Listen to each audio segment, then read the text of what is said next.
بسم اللہ الرحمن الرحیم۔ لائف لائٹ میں خوش آمدید۔ اس ویڈیو میں ہم آپ کو بتائیں گے کہ کالا جادو، سفلی علم، اس میں کیا فرق ہے، اس کے کیا اثرات ہوتے ہیں اور ان سے حفاظت کیسے کی جاتی ہے، اس کی کیا حقیقت ہے۔ آج کل یہ سوال ہر دوسرے بندے کو پریشان کر رہا ہے۔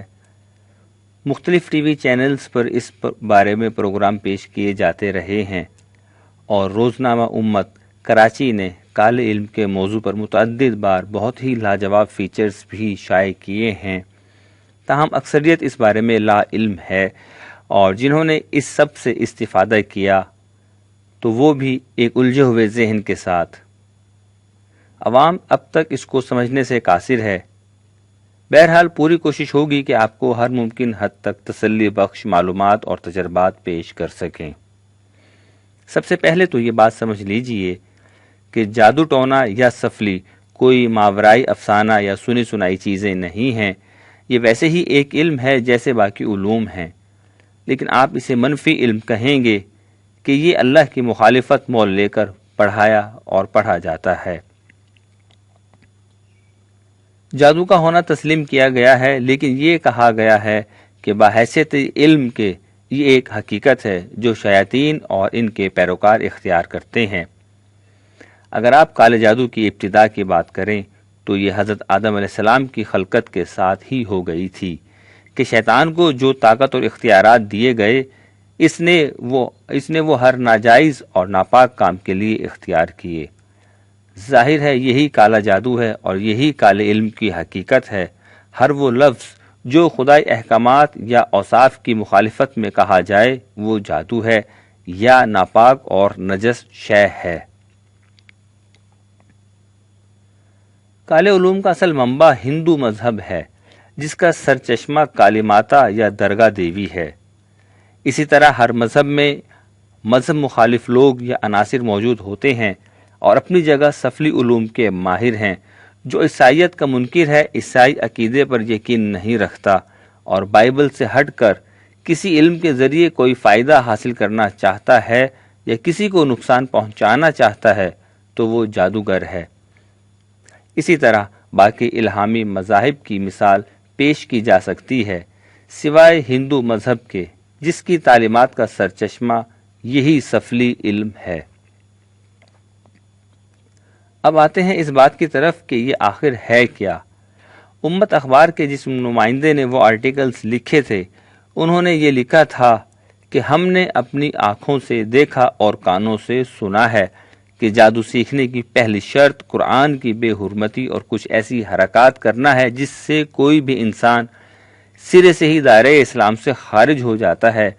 اب وہ حرکات کیا ہیں، انہیں بغور سنیے اور پلے گرا باندھ لیجئے۔ جادو سیکھنے کی پہلی شرط یہ ہے کہ قرآن کو نعوذ باللہ کسی بھی قرآنی صفحے یا صفحات کو پاؤں تلے رکھ کر وظیفہ کیا جاتا ہے۔ اس کے لیے گندی ترین جگہ جیسے باتھ روم یا نجاست والی جگہ کا انتخاب کیا جاتا ہے۔ عورتوں کے حیض والے خون سے اور ان کپڑوں پر جن پر خون لگا ہو، ان پر مقدس الفاظ الٹ کر لکھے جاتے ہیں۔ اس دوران چلہ کشی وغیرہ کی جاتی ہے۔ یہ عامل بننے کی ابتدا ہے۔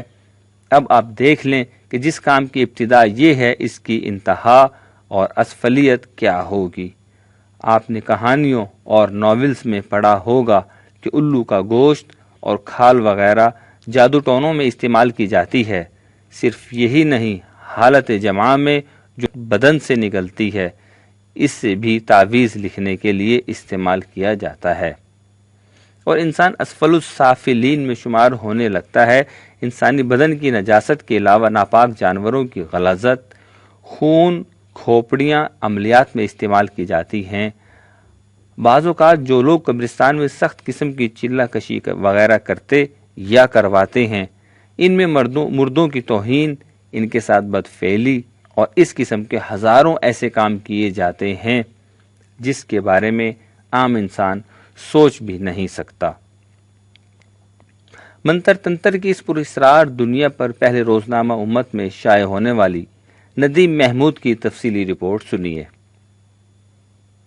کوئی 10 برس پرانا واقعہ ہے۔ خانوال کی کھوکرا پار کالونی نمبر 3 میں مولوی خلیل نامی ایک عامل نے اپنے زیر علاج ایک شخص سے یہ کہہ کر 8-9 ماہ کا بچہ ذبح کرا دیا تھا کہ تم پر کالی مائی کا جادو کرایا گیا ہے، لہذا اس کے توڑ کے لیے انسانی بھینٹ ضروری ہے، جس میں عامل اپنے مریض سمیت گرفتار ہو گیا تھا۔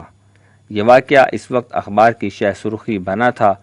سید اعجاز شاہ ہمیں یہ واقعہ سناتے ہوئے مریضوں کو بھی نمٹاتے جا رہے تھے، کسی کو پڑا ہوا پانی دیتے اور کسی کو تعویذ۔ نارتھ کراچی سیکٹر 3 کے ایک چھوٹے مکان میں مقیم شاہ جی کے پاس لوگوں کا تانتا بندھا ہوا تھا۔ کوئی اپنے کاروبار کی بندش کا رونا رو رہا تھا تو کسی کو اپنے عزیزوں سے شکوہ تھا کہ جن کے تعویذ گنڈوں نے اسے قبر کے دہانے پر پہنچا دیا تھا۔ جب وہ سزا دینے کے لیے ہمیں ایک کمرے میں بند کر دیتا تھا تو کوئی نادیدہ قوت ہمیں لاتیں گھونسے مارتی۔ اس نے کئی بار یہ شعبدہ بھی دکھایا کہ موم بتی خود بخود جل اٹھی۔ نوجوان روبینہ ماضی کی راہ کو کریدتے ہوئے آہستہ آہستہ بول رہی تھی۔ 3 برس پہلے وہ میڈیا اور عوام کے لیے اجنبی نہیں تھی جب رینجرز نے اسے اورنگی ٹاؤن کے ایک قبرستان کے نزدیک ایک عامل نثار کے ہمراہ پکڑا تھا۔ اس کے شاپنگ بیگ سے 5 ماہ کا حمل برآمد ہوا تھا جسے وہ دفنانے جا رہی تھی۔ پھر دونوں سلاخوں کے پیچھے چلے گئے۔ کئی روز یہ واقعہ فالو اپ کے طور پر اخبارات اور الیکٹرونک میڈیا میں جگہ بناتا رہا۔ اس کا تفصیلی ذکر آگے چل کر کیا جائے گا۔ جادو ٹونا اور تعویذ گنڈے ہمارے معاشرے میں کوئی نئی چیز نہیں، لیکن آج کل یہ معاملہ کچھ زیادہ ہی زوروں پر ہے۔ جادو کا ذکر قرآن پاک میں بھی ملتا ہے اور احادیث سے بھی ثابت ہے۔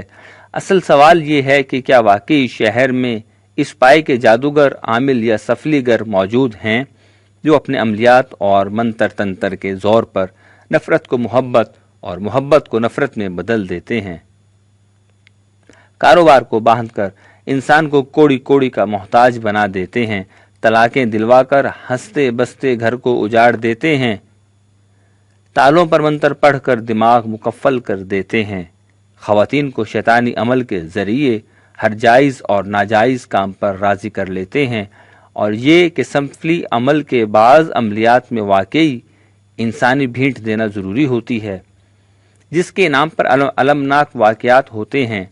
ذہن میں پیدا ہونے والے یہی سوالات ہمیں جادو ٹونے اور عاملوں کی پراسرار اور حیرت انگیز دنیا میں لے گئے۔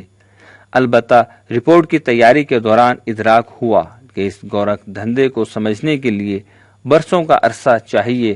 سب سے بڑا مسئلہ سفلی اور کالے جادو کے حقیقی عاملوں سے رابطے کا رہا، کیونکہ کالے جادو کا کوئی بھی ماہر یا سفلی گر خود کو ظاہر نہیں کرتا، البتہ شعبدے بازوں سے سارا شہر بھرا پڑا ہے۔ ہم اپنے دوستوں کے توسط سے کالا اور سفید علم کرنے، سیکھنے اور اس کی کاٹ کے ماہروں کے علاوہ چند ایسے افراد سے بھی ملے جو کسی نہ کسی طور پر جادو ٹونوں سے وابستہ رہے، لہٰذا پہلے ان بنیادی معلومات کا ذکر کرتے چلیں جو ان افراد سے حاصل ہوئیں۔